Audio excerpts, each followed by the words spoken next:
কথা দিয়েছি যারা যারা দূর থেকে ছুটে এসছেন আধ্যাত্ম তত্ত্ব বাস্তব সত্য তথ্য তাদের সামনে তুলে ধরব। আর যারা কীর্তনের পালা শুনতে ভালোবাসেন তাদের জন্য আমরা পালাও শোনাবো। পালার মাধ্যম দিয়ে নানাবিধ বহু মতপথের কথা আমরা আস্বাদন করব। একটু ধৈর্য ধরে শুনবেন। কিছুদিন আগে এই ঢোলার কাছ থেকে কেউ আমাকে কল করেছে, আমাকে বলেছে যে বাবা আমরা 10-15 জন এক জায়গায় বসে আছি সন্ধ্যার পরে, আপনি আমাদের বলবেন তুলসী সতী না অসতী। 2021 সালে আমি তুলে ধরেছিলাম তুলসীর একটা বিষয়। এতে কিছু মানুষ যারা তুলসীর মালা গলায় পরে তারা মনে আঘাত পেয়েছে। কেন না ইউটিউবের মাধ্যমে আমার যে বার্তা সংবাদ, সেই সংবাদকে কেটে ছেটে মানুষের কাছে রিপ্রেজেন্ট করা হয়েছে। সেখানে লেখা হয়েছে দীনকৃষ্ণ ঠাকুর তুলসী দেবীকে অপমান করলেন। তুলসী দেবীকে অপমান। আচ্ছা, তুলসী দেবীকে আমি অপমান করছি? যারা তুলসীর মালায় গলায় নিয়ে মুরগির ছাঁট কেটে কেটে আঙুল দিয়ে মালা গলায় আছে, এরা তুলসীর অপমান করছে না? শুধু ছাড় নয়, মুরগির যে যুগল চরণ, মোটা মোটা চরণ, কেমন এগুলো, তাহলে এরা তুলসীর অপমান হচ্ছে না? আগে বোঝা লাগবে কোনটা মান কোনটা অপমান। ভালো করে মন দিয়ে শুনুন। লোক কথা মান্যতা অনুসারে একটা গল্প আছে। গল্পটা কি? তুলসীকে নিয়ে। যে তুলসী সীতা যে শ্রাদ্ধ করেছিল, এই শ্রাদ্ধ প্রসঙ্গে রাম যখন জিজ্ঞাসা করেন যে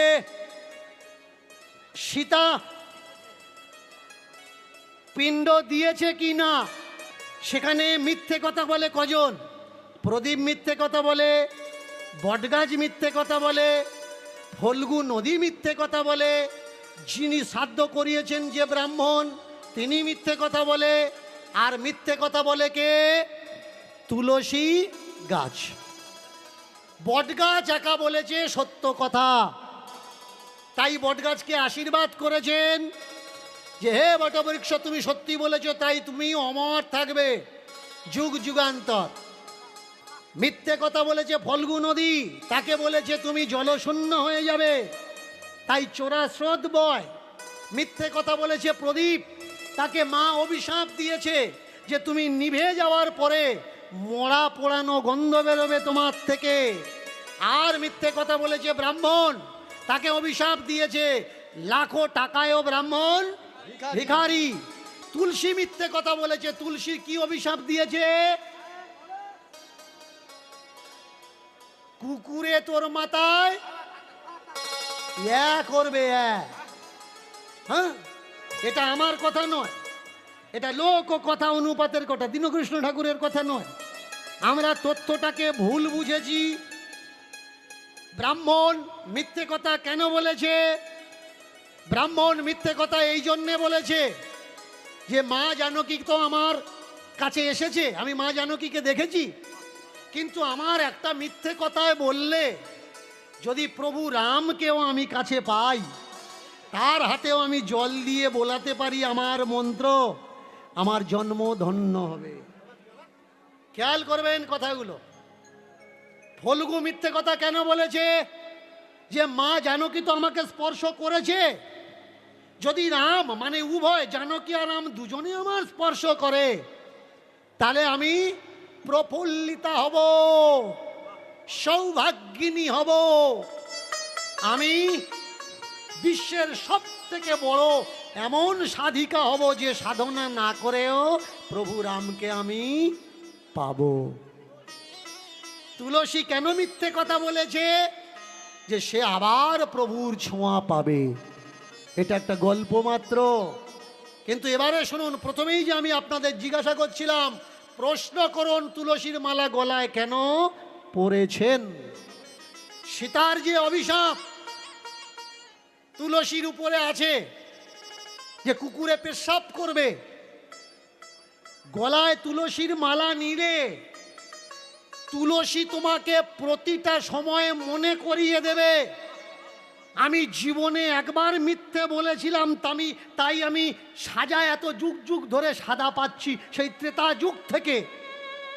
তোরা যারা আমাকে গলায় ধারণ করেছিস, তোরা যেন মিথ্যে কথা বলিস না, তাহলে তোদের দশা আমার মতো হবে। এ নয় যে তুলসীর মালা গলায় নিলাম আর পুরো বডি গয়া ক্ষেত্র হয়ে গেল। তুলসীর মালা এই জন্যে ধারণ করা হয় যে আমি ভুলে গেলেও আমি যখন গলাতে হাত দেব, বুকে হাত দেব, মালা যেন আমায় মনে করিয়ে দেয় আমি মিথ্যে কথা বলতে পারি না, বা আমার দ্বারাই মিথ্যে কথা বলা উচিত না। সেই জায়গায় দাঁড়িয়ে এবার তুলসীর যদি সতীত্ব পরীক্ষা আসে, তুলসী সতী, মায়েরা তুলসী সতী না অসতী? শাস্ত্রের গল্প কি বলে যে তুলসী সতী কিন্তু নয়। তুলসীকে, তুলসী অসতী। তুলসী যদি সতী থাকতো তাহলে কিন্তু তুলসীর স্বামী কখনো মারা যেত না। শঙ্খচূড়ের বরদান, তুলসীর বরদান যে তুলসী যতদিন সতী থাকবে ততদিন শঙ্খচূড়কে কেউ মারতে পারবে না। এবার ওদিকে যুদ্ধক্ষেত্রে যুদ্ধ হচ্ছে, তুলসীকে অসতী করার জন্যে কে এসছে? এসছে ভগবান বিষ্ণু। কত বড় লজ্জার কথা ভাবতে পারেন। কোনো পূজা পাঠ করতে গেলে সর্বাগ্রে হাতে জল নিয়ে জল মুখে ছিটা দিয়ে আমরা কি বলি? নমো শ্রী বিষ্ণু, নমো শ্রী বিষ্ণু, নমো শ্রী বিষ্ণু। মুখশুদ্ধি করার জন্য সর্বপ্রথম যে দেবতার নাম নেওয়া হয় সেই দেবতার নাম বিষ্ণু। আর আজকের শঙ্খচূড়কে মারার জন্যে তার স্ত্রীর ঘরে কে যাচ্ছে? এই বিষ্ণু। বিষ্ণু কি রূপ নিয়ে যাচ্ছে? বিষ্ণু হয়ে যাচ্ছে। এই গল্পটা আপনারা এতদিন শুনেছেন, আর এই গল্পের কারণে বিষ্ণু শঙ্খচূড়ের রূপ ধারণ করে যখন তুলসীর ঘরে ঢুকেছে, তুলসীকে পত্নী হিসাবে সহবাস করেছে, শৃঙ্গার করেছে, আলিঙ্গন প্রেমালিঙ্গন করেছে, তুলসী অসতী হয়ে গেছে। ব্যাস ওদিকে শঙ্খচূড়ের বুকে তীর বিঁধেছে, শঙ্খচূড় প্রাণ ত্যাগ দিয়েছে। এতদিন এই গল্পটা শুনেছেন, যেটা শোনেননি সেটা আজকের আমি আপনাদের শোনাবো। সেটা হচ্ছে তুলসী অসতী নয়। কেন অসতী নয়? একটা স্ত্রী তখন অসতী হয় যে নিজের স্বামী ছেড়ে অন্য পুরুষের ঘরে যায়, বা নিজের ঘরে পর পুরুষকে যে নিয়ে আসে। কিন্তু তুলসী অন্য কোনো স্বামীর ঘরে যায়নি, বা অন্য কোনো স্বামী তুলসীর ঘরে আসেনি। ছদ্মবেশটা ধরেছে কে? ছদ্মবেশটা ধরেছে ভগবান বিষ্ণু। কার ছদ্মবেশ ধরেছে? শঙ্খচূড় দৈত্য তুলসীর স্বামীর ছদ্মবেশ ধরেছে, যাতে তুলসী তাকে চিনতে না পারে, ধরতে না পারে। এবার বলুন তো, যুদ্ধ করতে করতে যে মানুষটা বাড়িতে এসছে, বাড়িতে এসে তার স্ত্রীকে বলছে এসো আমাকে প্রেম আলিঙ্গন করো, তুলসী যদি বুঝতে পারতো এটা আমার স্বামী নয়, কখনো যেত না। গেছে কি মনে করে? নিজের স্বামী মনে করে। শঙ্খচূড়কে বধ করার জন্য বিষ্ণু যে রূপ পরিবর্তন করেছে, বিষ্ণু জানে যে আমি শঙ্খচূড় নয়, আমি বিষ্ণু। কিন্তু তুলসী তো জানে না। তুলসী গেছে তো কার কাছে গেছে? নিজের স্বামীর কাছে গেছে। এবার বলুন তো, যে মানুষটা নিজের স্বামীর কাছে গেল, সহবাস করলো, সে সতী না অসতী? এইবারে নিজেকে প্রশ্ন করুন। যার নামের জল নিয়ে মুখে ছিটা দিচ্ছেন সে হলো ভগবান বিষ্ণু। তুলসী অসতী নাকি বিষ্ণু অসৎ? যে রেপিস্ট পরের বউকে রেপ করে, বলাৎকার করে, শ্লীলতাহানি করে, এতদিন যে আমরা জলটা মুখে দিচ্ছি, কখনো ভেবেছেন ওর নাম করে জল দিলে, রেপিস্টদের নাম করে মুখে জল দিলে যদি জল শুদ্ধি হয়, মুখ শুদ্ধি হয়, তাহলে আজকের এই যে হসপিটাল কাণ্ডে যে কটা রেপিস্ট ধরা পড়ে জেল খাটছে, তাহলে এরাও তো ভগবান বিষ্ণুর সমান। যারা রেপ করে চলে যাচ্ছে, জেল খাটছে, তাহলে এরাও তো আর একটা বিষ্ণু। কেন এরা অপরাধী? এদেরকে অপরাধী মানা হবে না। দীনকৃষ্ণ ঠাকুর কি করতে যাচ্ছে? দীনকৃষ্ণ ঠাকুরের উদ্দেশ্য ভগবান বিষ্ণুর নামে এই যে গল্পটা বলা হয়েছে, তুলসী শঙ্খচূড়ের নামে এই যে গল্পটা বলা হয়েছে, এই গল্পটার জন্যেই কিন্তু ভগবান শ্রীকৃষ্ণের গায়ে কলঙ্ক লাগলো, বিষ্ণুর গায়ে কলঙ্ক লাগলো। দীনকৃষ্ণ ঠাকুর চাচ্ছে আমাদের ধর্মগ্রন্থ থেকে এই কলঙ্কিত গল্পটা ছিঁড়ে ফেলে দেওয়া হোক।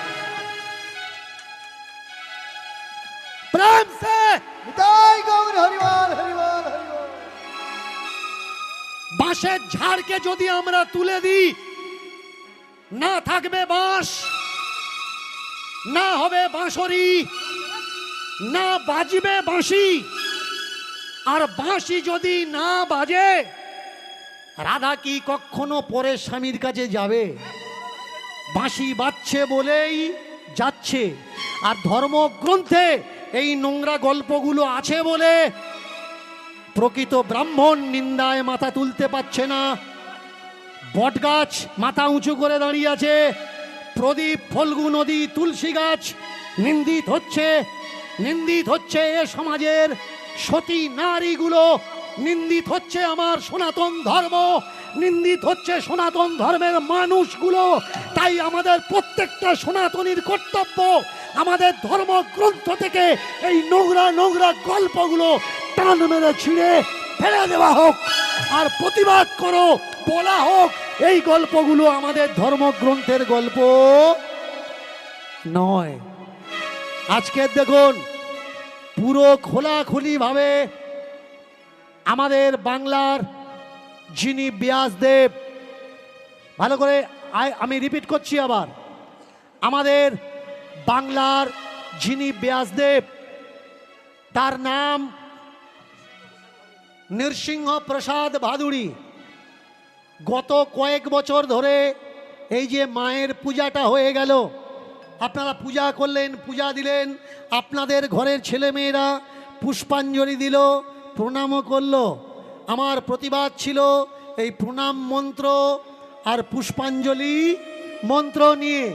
এই যে কুচো যুগ শোভিত মুক্তার হারে, কুচো যুগ শোভিত মুক্তার হারে। কুচো শব্দের অর্থ কি? কুচো শব্দের অর্থ হচ্ছে স্তন, যুগ শব্দের অর্থ হচ্ছে যুগল, একটা নয় দুটো, মানে মায়ের বক্ষস্থল স্তনযুগের মাঝখান থেকে মুক্তার হার শোভিত পাচ্ছে। এটা যেমন নোংরা, তেমনি এর থেকে ভয়ঙ্কর নোংরা। সেটা কি? সেটা হলো মায়ের প্রণাম মন্ত্র, যে মা স্তনভারে ঝুঁকে পড়েছেন। আমাদের কর্তব্যটা কি বলুন? সেখানে অনেক কীর্তনিয়া, অনেক পাঠক, বহু মানুষ ইউটিউবে ভিডিও করে ছেড়েছে যে কুচো নয় কুর্চ। আর কুর্চ মানে কি? কুর্চ মানে এই দুই আঙুলের মাঝখানকে কুর্চ বলা হয়। আপনারা যারা পড়াশুনো করেন না, ধর্মগ্রন্থ ভালো করে শুনুন। প্রণাম মন্ত্র বা ধ্যান মন্ত্র, অঞ্জলি মন্ত্রে কুর্চ শব্দ কিন্তু নেই। কোন শব্দ আছে? কুচো শব্দ আছে। আমার প্রতিবাদ কুর্চ নিয়ে নয়, কুচো নিয়ে। মন্ত্রে কুর্চ শব্দ আছে। আর কুর্চ মানে যে দুই আঙুলের মাঝখান, এটা শেয়াল পণ্ডিত ছাড়া আর কেউ বলবে না। যদি কেউ ডিকশনারি খুলে দেখাতে পেরেছেন যে কুর্চ মানে দুই আঙুলের মাঝখান, আমি দীনকৃষ্ণ ঠাকুর কথা বলছি, যদি আমি কুৎ শব্দের ব্যাখ্যা করে থাকি, আমি দাঁড়িয়ে প্রকাশ্য জনসমক্ষে আমি ক্ষমা চাইব যে এত বছর আমার লেখাপড়া শেখা, আমার রিসার্চ, আমার গবেষণা সম্পূর্ণ আমার ভুল হয়েছে। ভালো করে মন দিয়ে শুনবেন, যেখানে আমি প্রতিবাদ করছি যে ছোট্ট ছোট্ট বাচ্চাদের দিয়ে এই নোংরা শব্দ বলানো বন্ধ করা হোক, সেখানে বেশ কিছু মানুষ বলছে এটা নোংরা নয়, নোংরা ভাবাটা অন্যায়। এখানে স্তনযুগলের কথা বলা হয়নি, এখানে বলা হয়েছে 2 আঙুলের মাঝখানের কথা। যদি কোনো পণ্ডিত মানুষ থেকে থাকেন, যিনি সংস্কৃতে দক্ষতা অর্জন করেছেন, যিনি টোলে পড়াশুনো করেছেন, জিজ্ঞাসা করবেন। আর যদি জিজ্ঞাসা না করতে পারেন, ডিকশনারি খুলে দেখে নেবেন সংস্কৃত টু বাংলা, সেখানে স্পষ্ট উল্লেখ আছে। আজকের বিগত 2 দিন হচ্ছে নৃসিংহপ্রসাদ ভাদুড়িও তিনি এসে স্পষ্ট জানিয়েছেন যে আমরা সঠিক তথ্য মানুষকে দান করছি। কুচ শব্দের অর্থ কুচো, যুগ শব্দের অর্থ স্তন যুগল। তাহলে আমি বলবো ভাই, যারা চান না কলঙ্ক মুক্ত হোক, আপনার চাওয়া না চাওয়া দিয়ে কোনো যায় আসে না। আপনি প্রতিবাদ করতে পারবেন না, বলতে পারবেন না, আপনি বলবেন না, কিন্তু আপনার বাড়িতে, আপনার গ্রামে, আপনার বাজারে, আপনাদের মাঠে কাজ করতে যাওয়া যে লোকগুলো, ক্লাবের ধারে বসে আড্ডা মারা লোকগুলো, টোটোতে, অটোতে, ট্রেনে, ট্রামে যারা সনাতন ধর্মকে কলঙ্ক মুক্ত করতে চাচ্ছে, তাদের প্রতিবাদ করো না, তাদেরকে মুক্ত করতে দাও, তবে আমার সনাতন ধর্ম মুক্ত হবে, না হলে মুক্ত হবে না। মা সীতা, মা জানকী, তাকেও অসতী বানানো হয়েছে। মা জানকীকে অসতী করছে কে, বলছে কে? দীনকৃষ্ণ ঠাকুর না, বলছে রামায়ণ, মহাভারতে রামায়ণের প্রসঙ্গ বলছে কে? স্বয়ং রাম। স্বয়ং রামের মনেও ধারণা তার জানকী, তার সীতা সতী নয়। রামের মনে যদি সন্দেহ না থাকবে, রাম কি কখনো তার জীবন্ত স্ত্রীকে জ্বলন্ত আগুনে ঢুকিয়ে দিতে পারতেন? পারতেন না। বলুন তো আপনারা ভেবে দেখে, যে ধর্ম ধর্ম করে আমরা যারা লাফালাফি করছি, ধর্ম আপনাকে কি দিয়েছে? কি দিয়েছে ধর্ম আপনাকে? ধর্মের থেকে আপনি কি পেয়েছেন? শুধু মালা, শুধু তিলক, শুধু চৈতন্য, শুধু তীর্থ, শুধু আশ্রম, শুধু গুরু। আর কিছু পেয়েছেন? আর কিছু পাননি।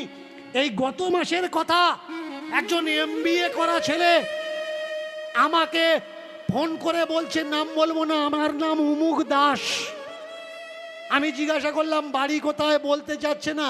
জিজ্ঞাসা করলাম পড়াশুনো কদ্দূর, বলল আমি MBA করেছি। আর MBA করার পরে আমি সংসার ছেড়ে দিয়ে বাবাজি হয়েছি। আমি জিজ্ঞাসা করলাম, আচ্ছা আপনি বললেন আপনার টাইটেল দাস, দাস মানে সব থেকে নিচু জাত, দাস মানে শূদ্র, তাহলে বলুন তো আপনি যে স্কুলে গেছেন, পড়াশুনো করেছেন, আপনি কি মানেন? ধর্ম মানেন না কনস্টিটিউশন মানেন? বলল আমি ধর্ম মানি, ধর্মের আগে কিচ্ছু মানি না, ধর্মের জন্য যদি জীবন দিতে হয় আমি তাও দেব। আমি বললাম ধর্ম মানেন তো? বলল হ্যাঁ ধর্ম মানি। তাহলে ভাই বলো তো দেখি, ধর্ম যখন তুমি মানো, কোন ধর্মগ্রন্থে লেখা আছে যে তুমি স্কুলে গিয়ে লেখাপড়া করার অধিকার তোমার আছে? তুমি যে MBA করেছো, এই MBA করার অধিকারটা তোমার কে দিয়েছে? প্রত্যেকটা ধর্মগ্রন্থ ভালো করে আগে পড়াশুনো করো। বললে কোন বই থেকে জানবো? আমি বললাম MBA করেছো, তাহলে তুমি কি জানো ধর্মগ্রন্থের ভিতরে ধর্ম লগ গ্রন্থ কোনটা? মায়েরা শুনুন, আজকের কীর্তন করে আমি চলে যাব, কালকের দেখবেন অনেক পণ্ডিত খুঁজে পাবেন যারা ধর্মের ধটুকুও জানে না। জিজ্ঞাসা করবেন ধর্মের লগ গ্রন্থ কোনটা? রামায়ণ, মহাভারত এগুলো কাব্য গ্রন্থ, বাকি ধর্মগ্রন্থ বেদ পুরাণ। কিন্তু লগ গ্রন্থ কোনটা? যাকে বলা হচ্ছে মনু স্মৃতি, যাকে বলা হয় ব্যাস স্মৃতি, যাকে বলা হয় গৌতম স্মৃতি। আগে বোঝা লাগবে স্মৃতিশাস্ত্র আর শ্রুতিশাস্ত্র। শ্রুতিশাস্ত্রই হলো বেদ, আর স্মৃতিশাস্ত্র তা হলো ধর্মের ল গ্রন্থ। কোনটা করা উচিত, কোনটা করা উচিত না। যারা ধর্ম ধর্ম করে মারামারি করছেন, ধর্ম আপনাকে কি দিয়েছে? ধর্ম আপনাকে মালা তিলক দিয়েছে। ধর্ম আপনাকে কি দিয়েছে? ধর্ম আপনাকে টুপি দাড়ি দিয়েছে। ধর্ম আপনাকে কি দিয়েছে? ধর্ম দিয়েছে আপনাকে ভিন্ন হওয়ার পোশাক। কিন্তু কনস্টিটিউশন আপনাকে কি দিয়েছে? কনস্টিটিউশন আপনাকে দিয়েছে অধিকার, মানুষ হওয়ার অধিকার। ধর্ম আপনাকে বলার অধিকার দেয়নি, আপনি বলতে পারবেন না। মিথ্যা হলেও আপনাকে স্বীকার করা লাগবে, ধর্মগ্রন্থে লেখা আছে। কনস্টিটিউশন আপনাকে কি দিয়েছে? স্পিরিচুয়াল পাওয়ার, বলার ক্ষমতা, ফ্রিডম, রাইট, স্পিরিচুয়াল পাওয়ার কে দিয়েছে?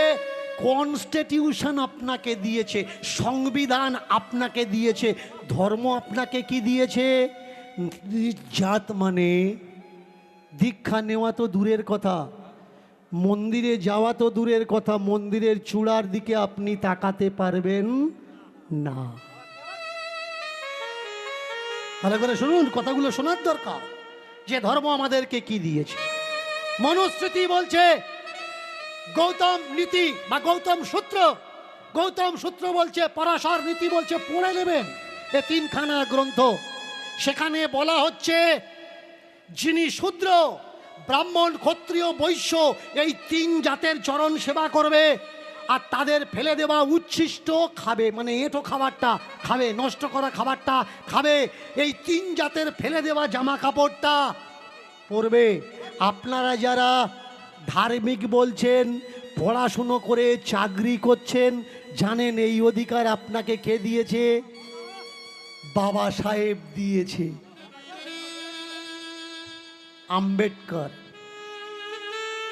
তার নামটা অনেকে জানি না। আজকে যে কলম ধরছেন, লেখাপড়া করছেন, সরস্বতী পূজা করলেন, বলুন তো ভারতবর্ষের প্রথম উচ্চ শিক্ষিত এবং শিক্ষিকা মহিলার নাম কি? বলবেন, একজন বলবেন। ভারতবর্ষের প্রথম শিক্ষিকা এবং উচ্চ শিক্ষিতা মহিলার নাম কি বলবেন? পারবেন না, না? সাবিত্রীবাই ফুলে। সেই সাবিত্রী কোন সময় সরস্বতী হয়ে গেল আমরা কেউ বুঝতেই পারলাম। জানেন এই সরস্বতী কে? সাবিত্রী, মা ফতেমা। কে মা ফতেমা জানেন?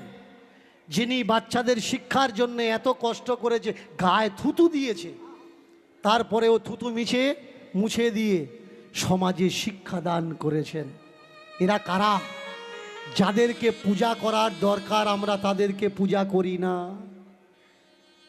যে আমার জীবনে কোনো কাজে আসেনি, ঠাকুর ঘর ভরে গেছে, জায়গা কিন্তু ফাঁকার নেই।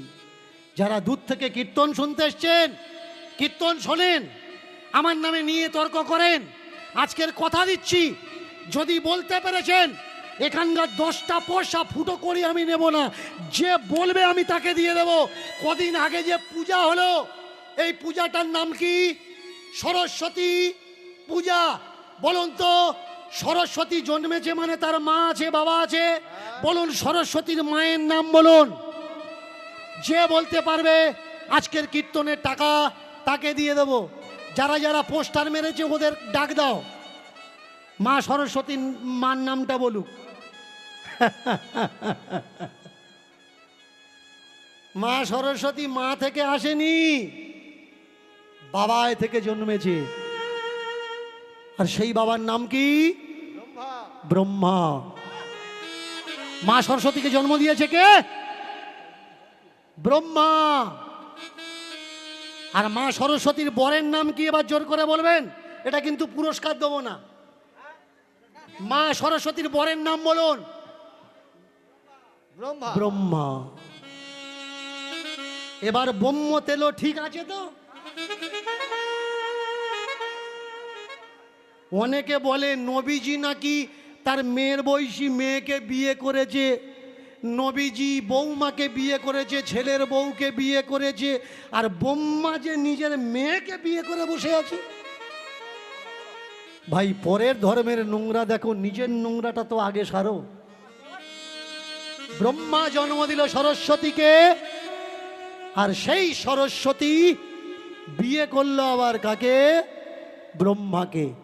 এবার বলুন, এতে পিতামহ ব্রহ্মার গায়ে দাগ লাগছে কি না? যাকে আমরা মা সরস্বতী বলছি, দেখবেন একটা ছড়া, এখন আর ছড়া বলে না, যাকে শ্লোক বা শিলুক বলা হয়। আগে গ্রামে গঞ্জে হতো যে একটা শিলুক বলি, বলতো তুই, বলতো না মা? এখন আর এই শিলুক টিলুক নেই। শিলুক অপভ্রংশ শব্দ, একে বলা হতো শ্লোক। তাহলে এই শ্লোকে দেখবেন বলা হয় বাপ ভাতারি, সাত ভাতারি আর ভাই ভাতারি। হ্যাঁ, তেতো হয়ে যাচ্ছে। আমার কথা শুনে অনেকে হয়তো হাসবেন, কিন্তু যদি কোনো বয়স্ক মানুষ বসে থাকে জিজ্ঞাসা করবেন, এই শ্লোকটা ধরা হতো। কথাটা খুব কাঁচা কথা। মানে বাপকে বিয়ে করেছে কে, ভাইকে বিয়ে করেছে কে, আর সাতটা স্বামী কার বলা হচ্ছে। তাহলে বাবাকে কে বিয়ে করেছে?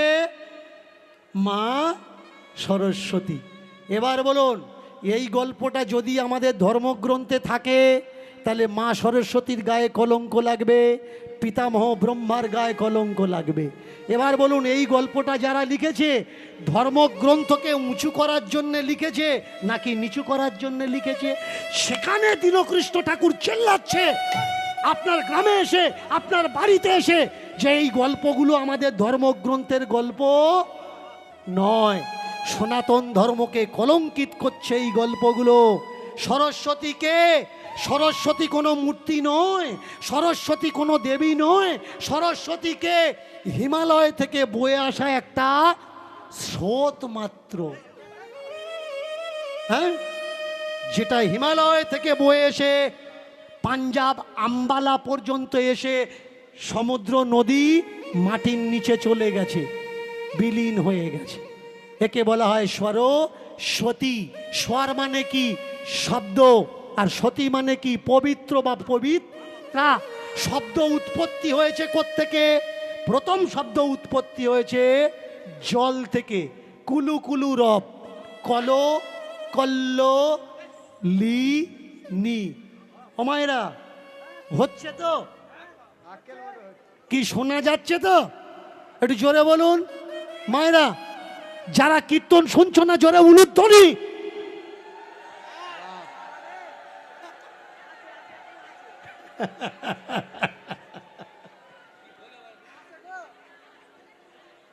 এই দেখেছ? হ্যাঁ, দোষ কেউ নেবে না। অনেকে বলছে বক্সের জন্য শোনা যাচ্ছে না। দোষ কার দেবে? মাই গলা। এর জন্য আমি আগে জিজ্ঞেস করে নিয়েছি শুনতে পাচ্ছ কি না। একটা বড় মজার গল্প মনে পড়ে গেছে, দোষ কেউ নিতে চায় না। গল্পটা বলবো যদি অনুমতি দেন বলি। এই জগতে দেখবেন ইয়ং ছেলেরা বদমৈশি করে কম, আর সত্যি যারা বদমৈশি করে এদের বদমৈশি কিন্তু ধরা যায় না। দেখবেন মোড়ের মাথায় ইয়ং ছেলেরা বসে আছে, তাদেরকে কি বলা হয়? চ্যাংড়া। বলো তো, চ্যাংড়া বলা হয়, ড্যাংরা বলা হয়। এবার মোড়ের মাথায় যদি 8টা 10টা বুড়ো বসে থাকে, ওদেরকে কেউ চ্যাংড়া বলবে? বলবে কি? বলবে না। ওদেরকে বলবে ও বয়স্ক মানুষ, ভদ্রলোক বসে আছে। এবার বলুন, সব থেকে বদমৈশি কারা করে? যাদের আপনি সব থেকে বেশি বিশ্বাস করছেন। হ্যাঁ, আপনি মনে করছেন বয়স হয়ে গেছে বলে এর কাছে গেলে আপনি সেফটি না। তবে সবাই যে না, কেমন সব বয়স্ক লোক কিন্তু, তবে বেশি মাত্রায় পাওয়া যায়। ও বলে ধাক্কা মেরে বলে, এখন কি সাদা উপরে হয়েছে, মন এখন কালো। বেশি দিনের ঘটনা না। যারা কলকাতায় যাতায়াত করে দেখবেন অনেক রকমের বাস চলে, বয়স্ক মানুষরা যারা এখনো রিটায়ার্ড হয়নি তারা অফিসে কাজকর্ম করে। কটা বয়স্ক ভদ্রলোক দাঁড়িয়েছে, দাঁড়াবে তো দাঁড়াবে, বাসের এক সাইডে লেখা থাকে দেখবেন মহিলা সিট। ওই দিকে কজন দাঁড়িয়েছে, দাঁড়িয়ে ধাক্কা মানে ঠেলাঠেলি করছে না, ধাক্কা খাচ্ছে। ঠেলাঠেলি করা ধাক্কা খাওয়াটা আলাদা। সমুদ্রে ডুবে ভেসে যাওয়া আর সমুদ্রে ঢেউ খাওয়া কিন্তু দুটো আলাদা, দুটো কিন্তু এক নয়। ভেসে যাওয়া মানে কি, ও সাঁতার জানে না, ভেসে যাচ্ছে, ডুবে যাবে, মরে যাবে। আর ঢেউ খাওয়া মানে ও সাঁতার জানে, ঢেউ আসছে, উঁচু হচ্ছে আবার নিচু হচ্ছে, মানে ও মজা নিচ্ছে, ও কিন্তু কষ্ট পাচ্ছে না। ঠিক ভিড় বাসে যারা মহিলা সিটের ধারে দাঁড়িয়ে কষ্ট পাচ্ছে, ভাববেন ওরা কষ্ট পাচ্ছে, ওরা কিন্তু আদৌ কষ্ট পাচ্ছে না, ওরা ঢেউ খাচ্ছে। সত্যি বলছি, ঢেউ খাচ্ছে, ওরা কষ্ট পাচ্ছে। ওরা মনে মনে করছে, আপনি মনে মনে করছেন বয়স্ক লোক চাপাচাপি হচ্ছে, ওরা মনে মনে করছে আরো হোক আরো হোক। কটা বয়স্ক লোক দাঁড়িয়েছে লেডিস সিটের কাছে, একজন বসে আছে, একজন ধাক্কাধাক্কি করছে, গার ওপরে পড়ে যাবে, ইচ্ছা করেই বয়স্ক লোক গার ওপরে পড়বে। একটা মেয়ে বসেছিল সিটটা, বলে উঠলো, ও দাদু, ও দাদু ঠিক করে দাও, বলছো পড়ে যাবে তো, গার ওপরে পড়ছো কেন? যার বলছে সে কিছু বলছে না, পিছনে যে বুড়োটা দাঁড়িয়ে আছে ও বলছে ভিড় হচ্ছে, পড়ে যাবে না তো কি হবে, ঠেলাঠেলি হচ্ছে, পড়বে না, পড়ে যাচ্ছে, তুমি ধরো, বুড়ো মানুষ ধরো। ওই ভদ্র মহিলা বলে উঠলে, ও দাদু আমি কি তোমার বলেছি? আমি তো যে পড়ছে তাকে বলেছি, তুমি ওর পিছনে দাঁড়িয়ে আছো, তুমি কথা ধরছো কেন? এইবার এ বেটা বলছে, হ্যাঁ আমি ধরবো না তো কে ধরবে? সামনে স্টপেজে ও নেমে যাবে, তারপরে তো ওখানে আমি দাঁড়াবো।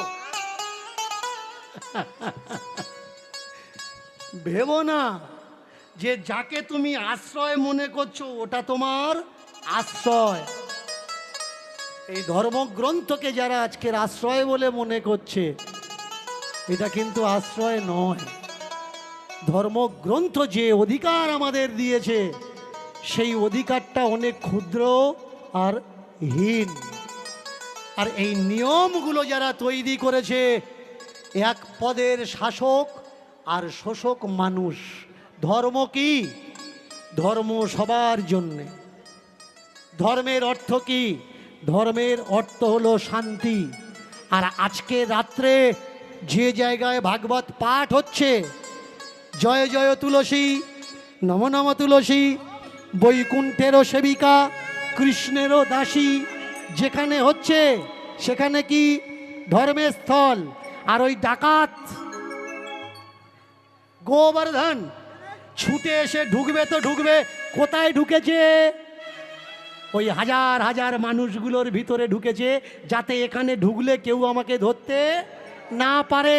চতুর্দিকে উলুধ্বনি, শঙ্খধ্বনি হচ্ছে, জয়ধ্বনি হচ্ছে, মা তুলসী কি জয়, সেই ভজন, মা তুলসী কি জয়, জয় জয় জয় জয় জয় জয় জয়, আরে জয় জয় জয় জয় জয় জয় জয়, উলুধ্বনি উলুধ্বনি, জয় জয় জয় জয় জয় জয় জয় জয় জয় জয় জয় জয় জয় জয় জয় জয় জয়, জয় জয় জয় জয় জয় জয় জয়, তুলসী জয় জয় তুলসী জয়, তুলসী জয় জয় তুলসী জয়, তুলসী জয় জয় তুলসী জয়, তুলসী জয় জয় তুলসী জয়, জয় জয় জয় জয় তুলসী জয়। আর জয় জয় জয় জয় তুলসী জয়।